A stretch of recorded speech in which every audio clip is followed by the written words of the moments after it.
A labrum tear in the shoulder can heal naturally if the right treatment is done. In this video, I'll be showing you 7 of my best treatments for healing a shoulder labrum tear without surgery. Be sure to watch to the end of the video because I'll be covering a few things that definitely make a shoulder labrum tear worse. Number 1, get a shoulder sling like this one. You just stick your elbow into it, get it over your shoulder, and get support for your labrum, because when you do this, you allow the labrum to begin to heal back against the bone where it should be. That way you can get the best function out of your shoulder for the long term. I've got a video down in the description below that shows you exactly how to put this on in the best position for your shoulder labrum. Number 2 is use armrests wherever you can, or make armrests wherever you can. And what I mean by that is if you're sitting in a chair, make sure you have the armrests shoving your shoulders all the way up so that it shoves the ball up into the socket. This connects the labrum back against the bone, and the more time you can spend in that position, the better you're going to heal in your torn labrum. And if you don't have armrests, lean on the desk, lean on a table. If you're eating at a meal, make sure you lean your upper body weight through your elbows so that it shoves your shoulders up. You can do this too aggressively, so just make sure that it doesn't hurt your shoulders. It should feel relieving and comfortable. I instruct all my shoulder labrum tear patients to sit on the couch with pillows under their elbows to shove them up so that they can get nice and comfortable to enjoy some television, a movie, or YouTube. Number 3 is resting. Now, this goes along with using the sling and armrests, but what I mean that's different from the other two is that people tend to overdo it whenever they have a shoulder labrum tear, because once the pain starts to get under control, it's less and less. The more you use the sling and you lean on armrests, the pain starts to go away and you feel tremendously better. Then people start to overdo it, but you have to realize that the labrum is made from cartilage, and so it just takes a long time to heal. So you have to take it easy for weeks, usually at least a month, if not 2 months. And you can know that you overdid it if you start to have pain in your shoulder again. If you've been improving and then you go do something that kind of makes your shoulder hurt, it makes it achy again at the end of the day, or maybe you're having pain at night again, then that activity was too much and you need to rest from doing that activity. Either cut it out or reduce it and find the right amount that you can do without aggravating your shoulder joint. Number 4 is use a shoulder pulley system like this to get your full range of motion going up overhead.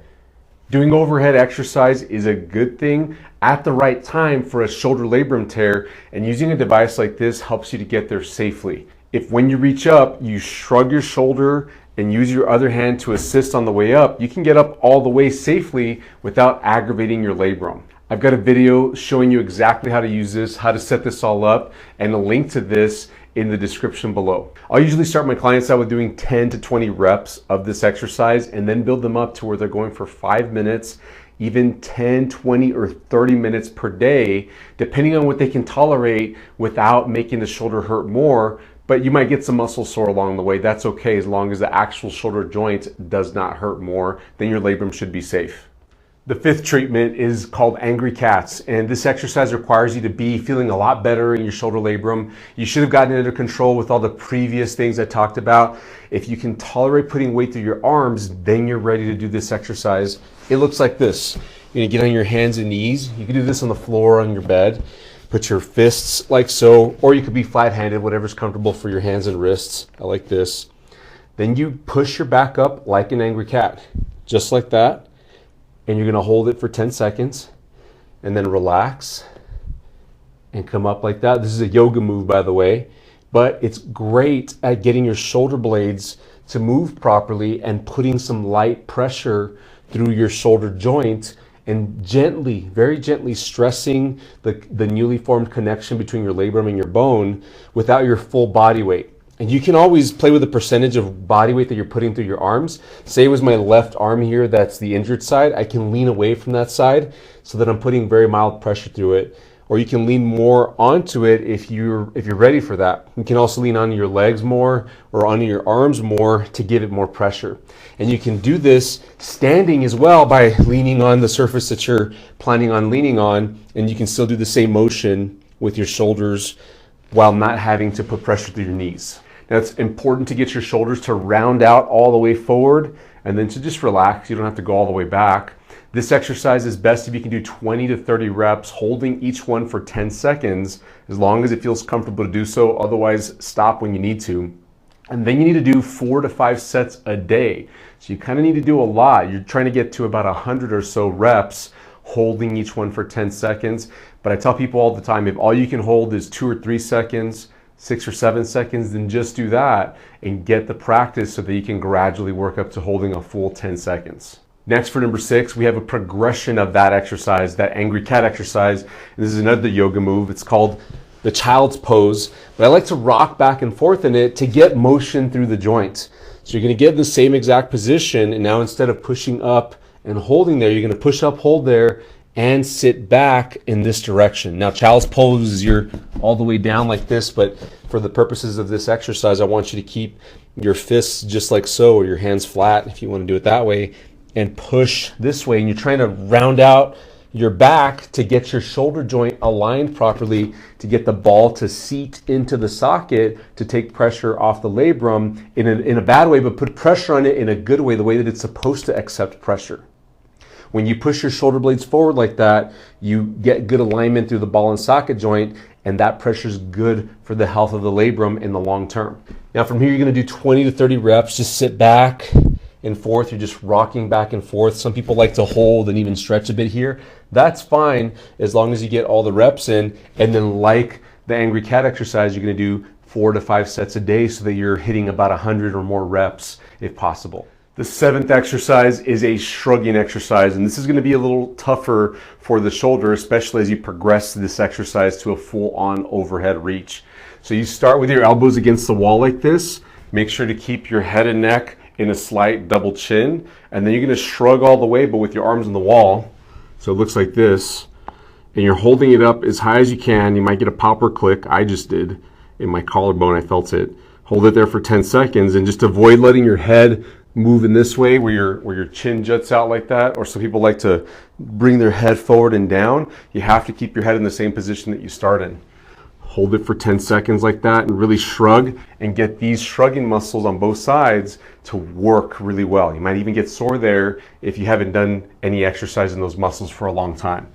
Hold it for 10 seconds, do about 10 reps, and then you want to do this 4 or 5 sets a day so that you get to 40 or 50 reps. If you can even progress towards 100 reps, I would encourage you to do so, as long as it's not too much soreness, too much work for your shoulders, for your shrugging muscles, and of course it's not bothering your labrum, your shoulder joint. You should have no side effects to this besides just your typical muscle soreness, and you're expecting to have it up here in the shrugging area. And as you get better at this, you want to raise the arms up on the wall. So instead of being at about this level where your elbows about even with your shoulder joint, then you'll reach up a bit and shrug from there, and eventually your elbows will come off the wall, just your hands touching the wall, shrug from there, and then you can even just come off the wall completely and shrug without using the wall. At that point, you're using the entire body weight of your arms against your shrugging muscles.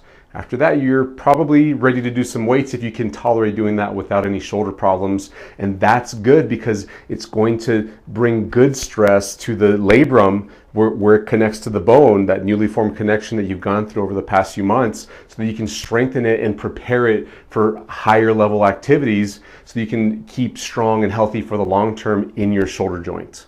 Next, let me show you a few things that are commonly done by healthcare professionals or recommended for people that have shoulder labrum tears that I think are a bad idea. And people out there, healthcare professionals that are guiding their patients to do these, they really have the best intent for their patients. They just aren't experts at healing a labrum tear naturally. They're usually experts at healing a labrum tear with surgery, and that's a different process than what I'm taking you through here today.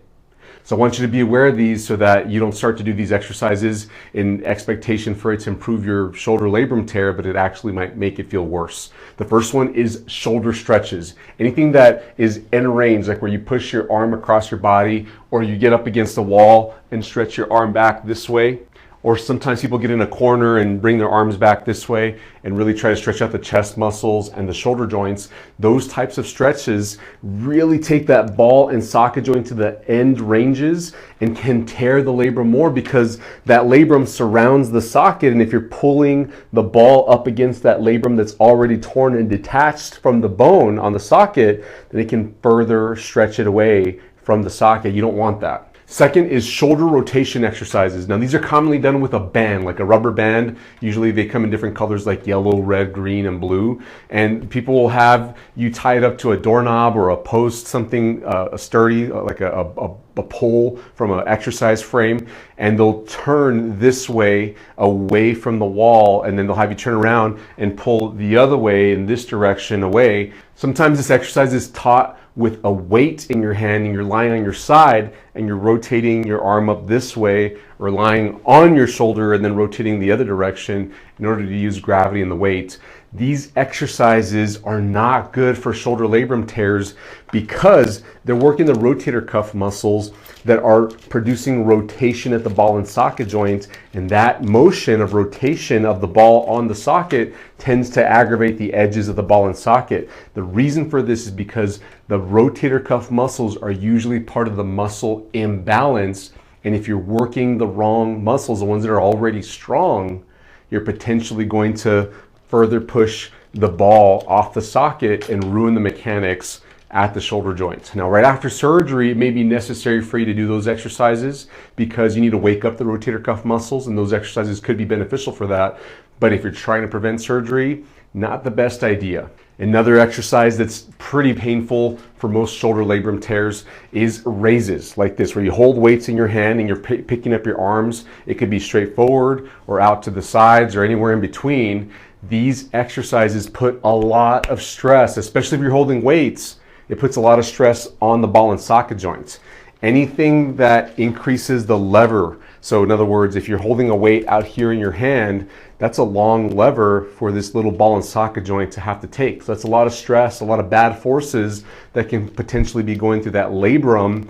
If it's not stable because your labrum's torn, you're going to potentially aggravate the labrum. So going through the exercises and treatment like I showed you early on in this video are going to be better places to start than with the rotator cuff exercises, these raises, and stretches. Now, the last thing that I think is a good idea to try to avoid is surgery. Now, surgery sometimes is absolutely necessary for a labrum tear, but most of the time it can be avoided if you go through the right process for fixing the root problem of the shoulder. So of course, talk to your surgeon, see what they have to say. You might try looking at our videos here. In fact, we've got a playlist of all our shoulder labrum exercises and videos, tips, advice down in the description below so that you can get a good idea for everything I have to say about shoulder labrum tears. Go through that and see if you can begin to get your shoulder labrum tear better naturally so that you can avoid having a surgery. Hey, thanks so much for watching. If this was helpful for you, please give us a thumbs up.